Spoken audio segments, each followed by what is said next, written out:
friends, welcome to our Novel Hour live show. We gather here every Thursday, 12 noon Eastern Time. We share themed book recommendations, and sometimes we might share a little news and gossip at the top of the show. And that's what we'll be doing here today. So we'll be doing some spring reading inspiration. You're going to hear more about a spring reading challenge.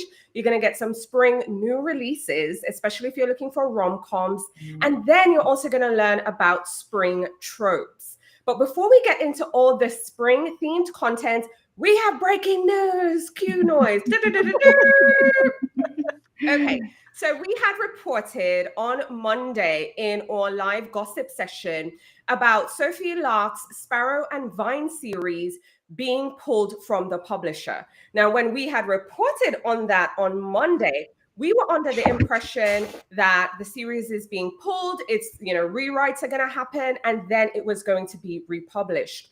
However, the New York Times is reporting on it as of yesterday, so that would have been Wednesday the 5th, that it is being pulled completely from the publisher. So I will include links to the New York Times in there, and also the writer Alexandra Alter, who reported on this for the Times.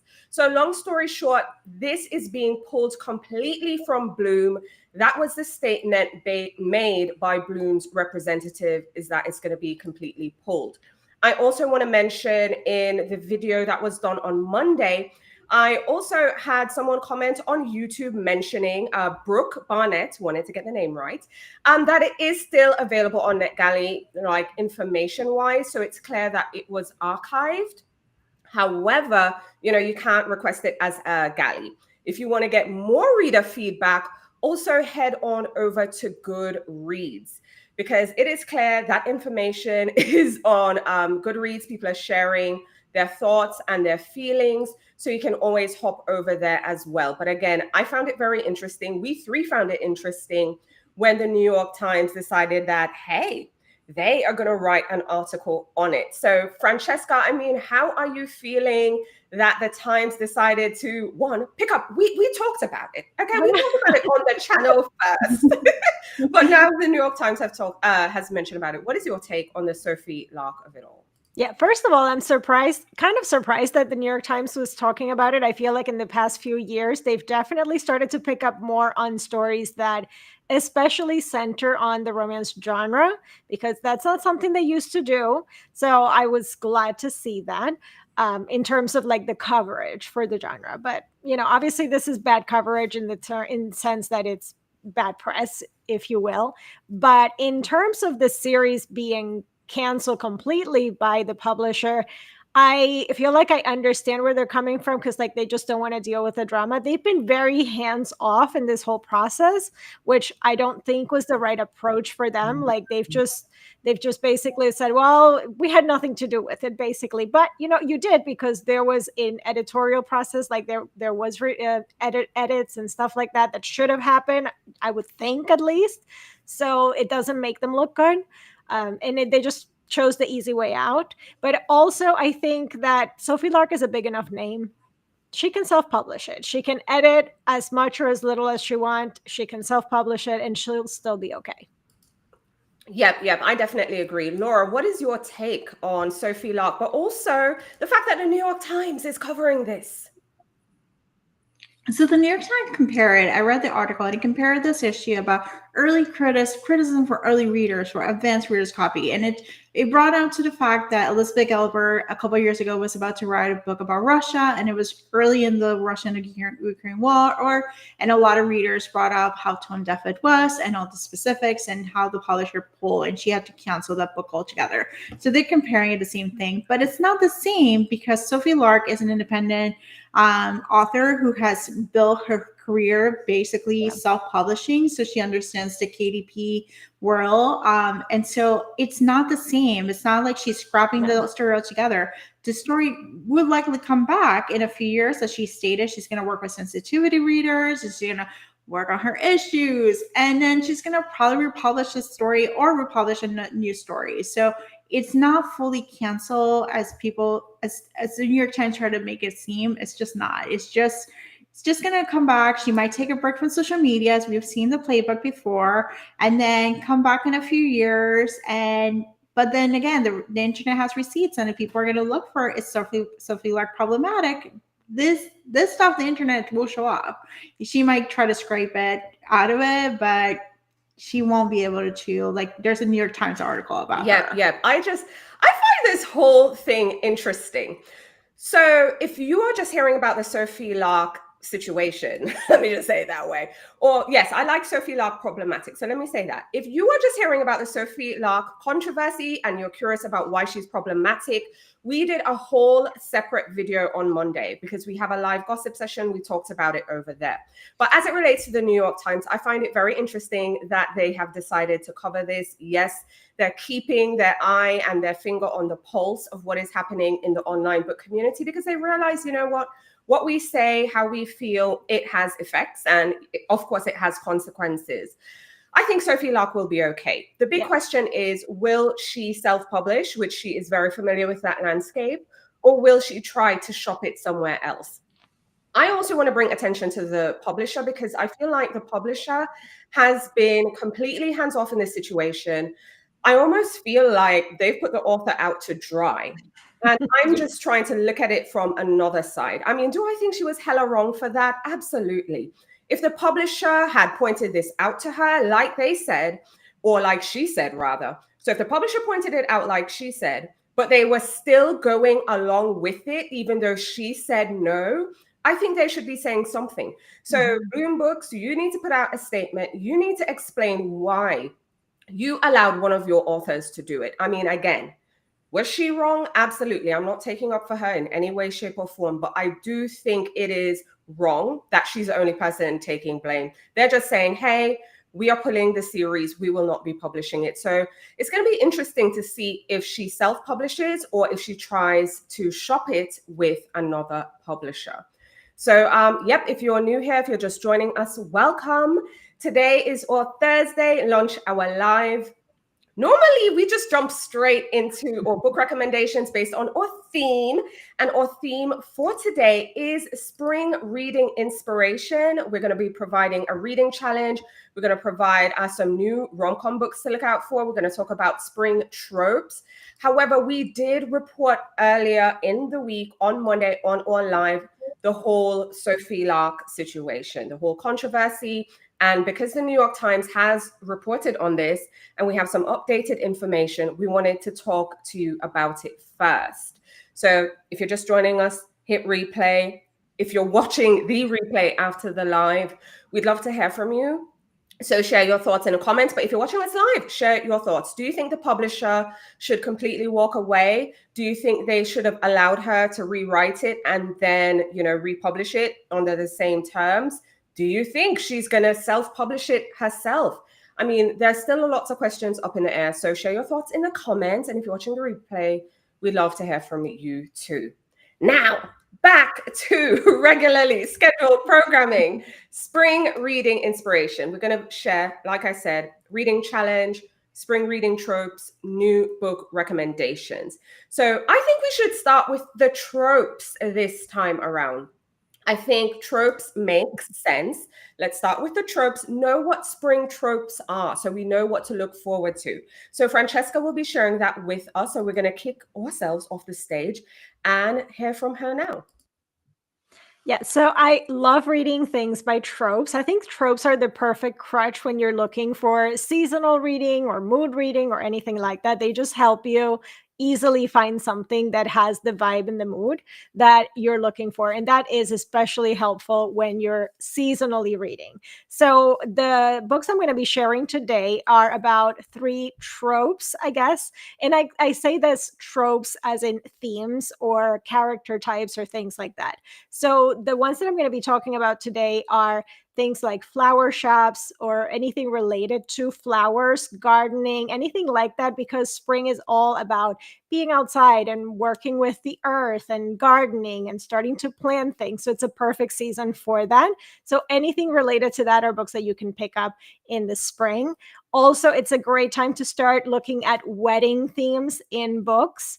And also, I really enjoy reading a good road trip romance or anything road trip related when it starts to be spring. So there's also other tropes that I talk about. I do have a guide actually in my Substack, which I put out in 2024, and that is available for paid Substack members. But I do go into kind of like all-time favorite recommendations and all different tropes that you can find, especially when it comes to romance books. So there's historical romance, there's paranormal romance, and there's a bit of everything, and different tropes that are good to read in the spring. And there's also like recipes. I also included in there like different springtime festivals all around the world. So it's lots of fun. There's a bucket list and stuff like that, but it does come with a ton of book recommendations in romance that you can read in spring. So that's available on Substack. But going back to the books that I'm going to be sharing today, the first one is Forget Me Not by Julie Soto. So this one is kind of perfect because it has a couple of the elements that I just talked about. The hero is a florist, and basically he works in the wedding industry. So he does flowers for weddings. And the heroine is a wedding planner. Now, she is kind of like, she loves planning weddings, but she doesn't believe in weddings or marriage herself. They were an item in the past, and she kind of broke his heart. So now they haven't basically spoken to each other since that happened. And they are having to work together, working at this wedding, which is a celebrity wedding. It's a very big deal to both of their careers. And obviously, like that forced proximity of having to work together, there's lots of tension and lots of unresolved things that they have to work through while being in the middle of this like high stakes celebrity wedding, like, celebrity wedding and all of the drama and all of the mess. So, I mean, weddings are already chaotic enough, but add in the stress of the celebrity wedding, the pressure of what it can do for their businesses and their careers, and then, of course, reconnecting and everybody telling them how perfect they are for each other. So this was a lot of fun. It kind of like embodies all of the tropes that you could be reading in the spring.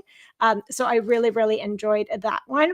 The second book has a bit of magical realism, but it has a lot of the same things that I just talked about with this one. And it's Old Flames and New Fortunes by Sarah Hoggle.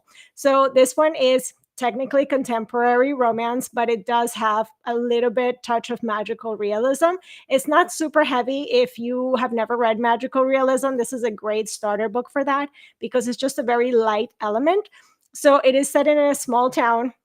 And the magical realism element is the fact that our heroine has this magical ability that she can infuse flower arrangements to get people to find love and things like that. So basically, people come to this flower shop and they buy things, and something good happens that they want. And the flower shop is struggling, and they're trying to figure out how to save it and how to, make the business work. And there's this big wedding that's going to happen in town, which is actually the parent of one of the workers at the shop. So our heroine and that worker decide that they're going to fake date. They're going to pretend like they're together, they're a couple, and they're going to get the flower arrangements for this wedding. So as they're doing that and they're going through the motions of that, the bride that's going to be getting married finally comes to town.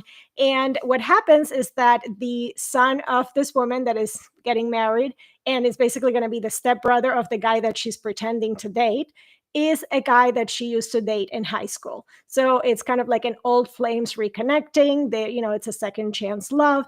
And she's pretending to date this other guy. So the fake dating is not with the main character, it's with the side character. And it does create that tension throughout the story as they are reconnecting and like they're finding out that some of the things that happened, what really went wrong in their relationship and that kind of stuff. So it's really sweet. It also has plenty of the magic element. I really love the subtle magic in this book, and it's just perfect for like the new beginnings of spring. It really had that vibe.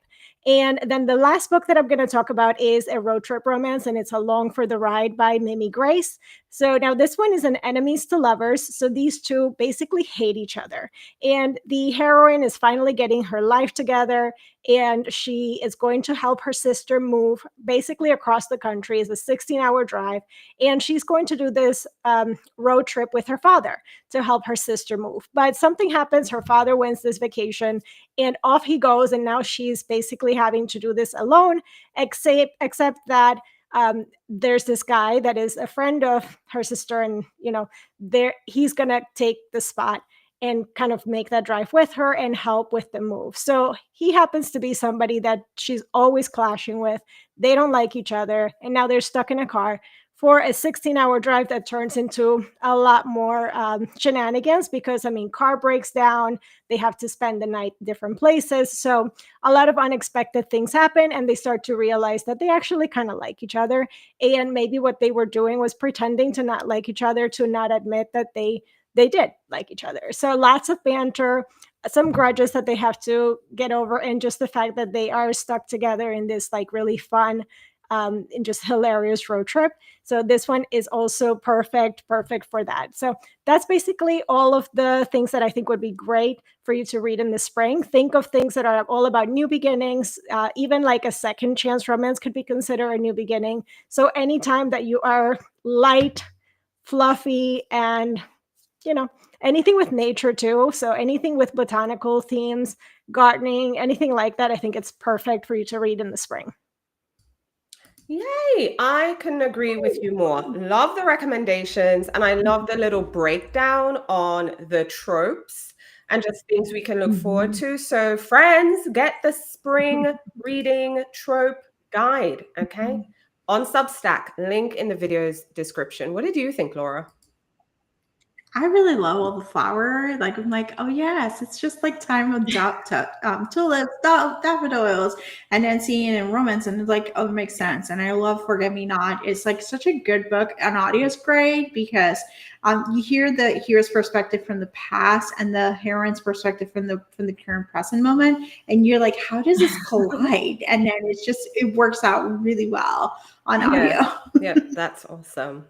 Okay, so now we're going to get into a spring reading challenge. So I will be going next. So I'm kicking Francesca and Laura off. Okay. So I know annual reading challenges are a really big thing, but I love doing a good seasonal reading challenge. So the goal with the spring reading challenge is to provide a seasonal challenge with a few prompts, nothing crazy. But if you're a voracious reader, then I invite you to double up, triple up, and just do all the things with the prompts. But before I get into the prompts for the spring reading challenge, I do want to share with you the spring reading guide. So the 2025 spring reading guide is here. This year, I selected 27 books across 8 categories, and they're all organized in the guide. And speaking of seasonal living, you'll also find fun seasonal spring things to do as well. I also shared a spring themed recipe. And of course, we're going to get into the spring challenge that I also shared on Substack. So if you're interested in a spring reading guide, then visit Substack. So bibliolifestyle.substack.com.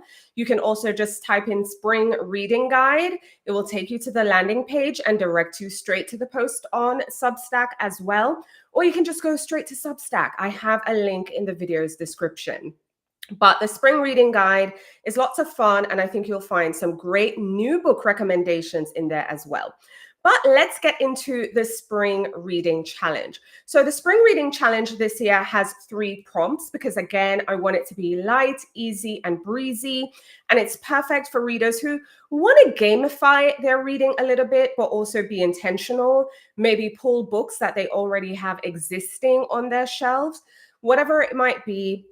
I hope the spring reading challenge provides some inspiration. So prompt 1 is a book with a pastel colored cover. Now, I know we're told not to judge a book by its cover, okay?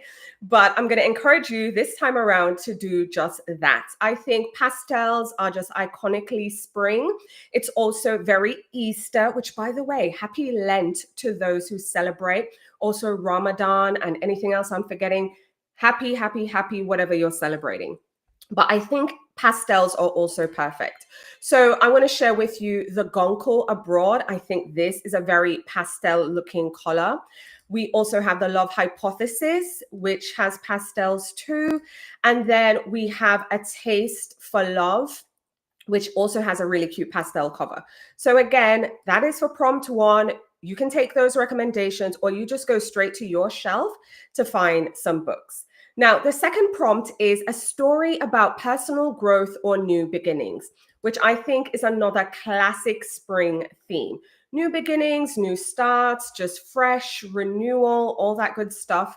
I have a list on Substack, which are books to help you get ready for spring, which hit all those themes. So you can get that list again over on Substack. That is free. So get it now before the post gets archived. But I wanted to share some additional books. So Eleanor Oliphant is completely fine. That is one that would fit that theme.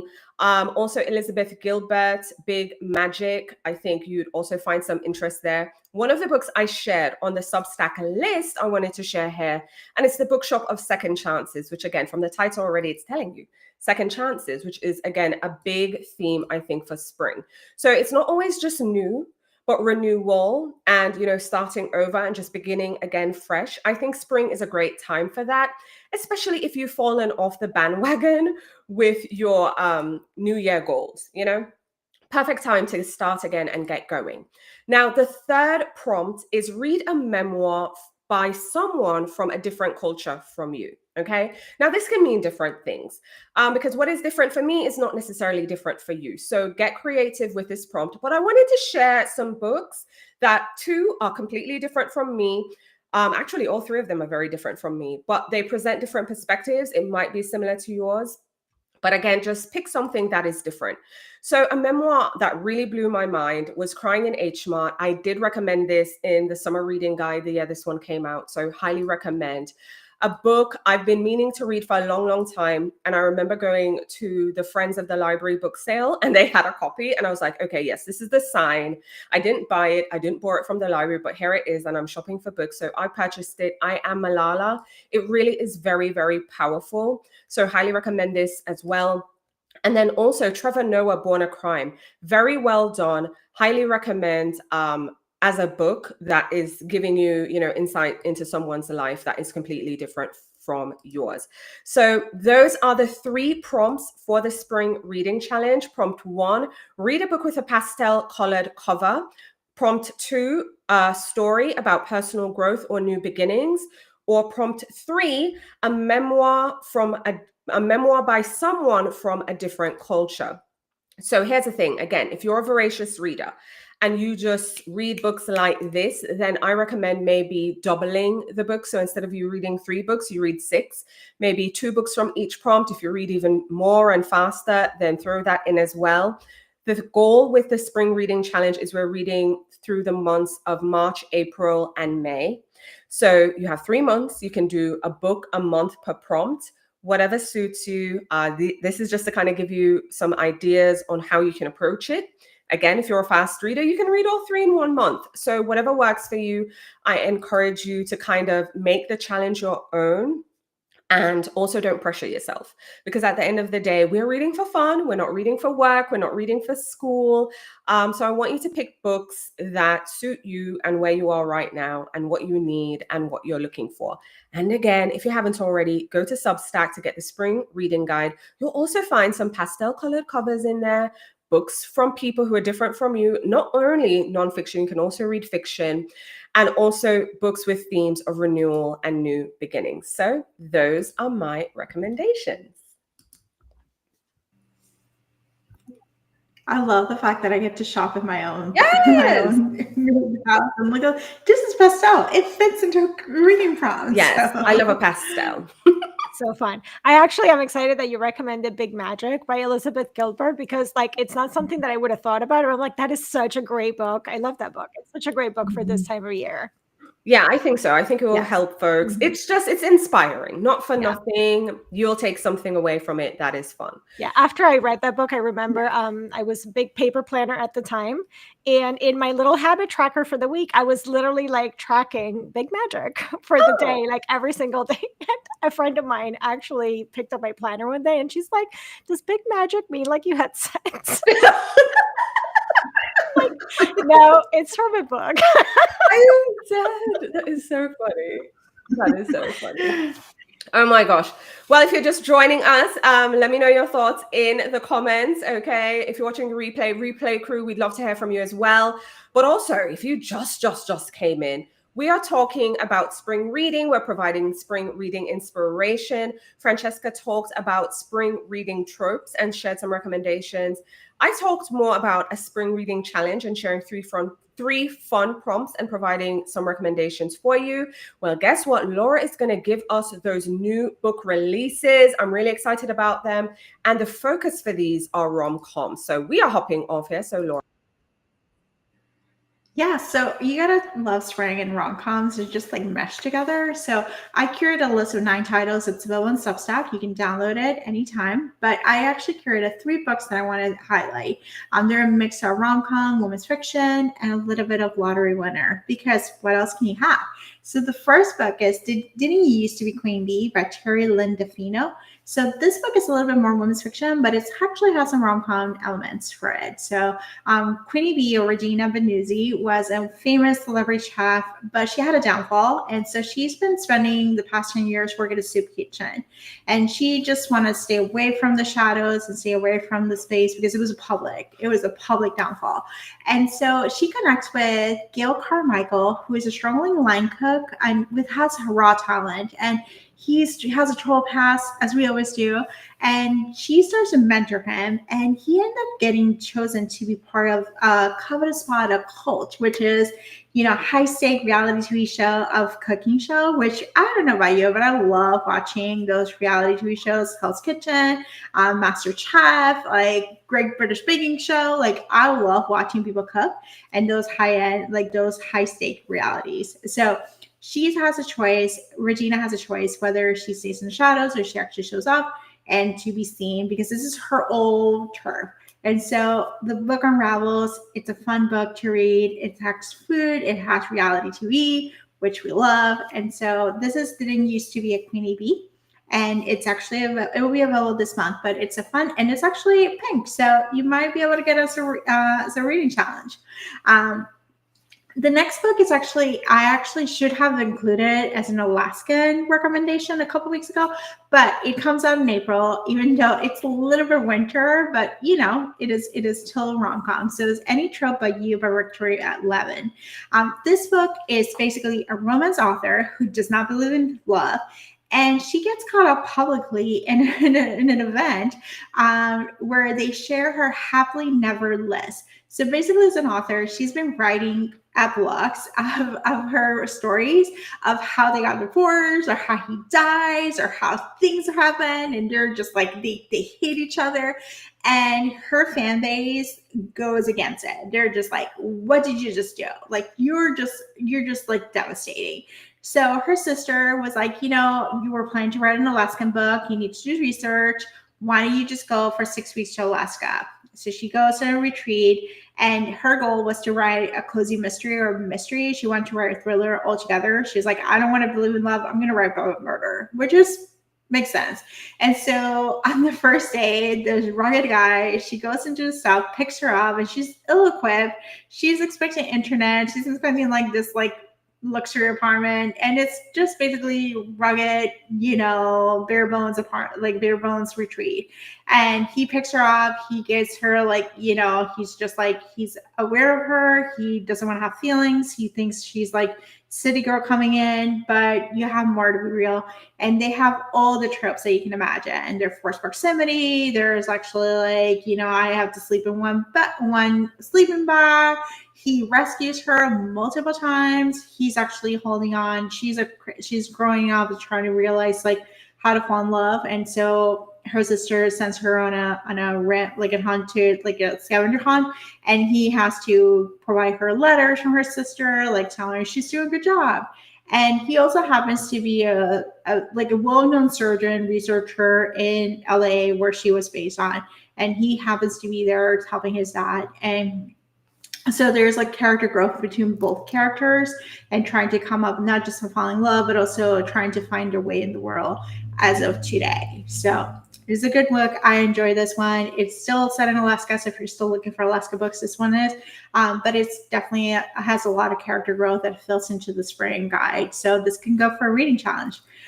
So it's Any Trope But You. The third book is Just Our Luck by Denise Williams. Denise Williams is like a tried and true author that I feel like needs more love because her books are so fun. They also feature character growth. They feature space. So this one, a heroine actually just had a late night thing, and she's like not having a terrible day, and she buys a lottery ticket, and she goes get a late night donut, and on the way out of the donut place, she leaves her lottery ticket. Well, it turns out the lottery ticket is a winning lottery ticket. And the guy, the owner, the bake shop owner, finds the lottery ticket, and he's a good guy. So even though the bakery is struggling, he's a good guy. So he's like, I'm going to give you the winning lottery ticket back.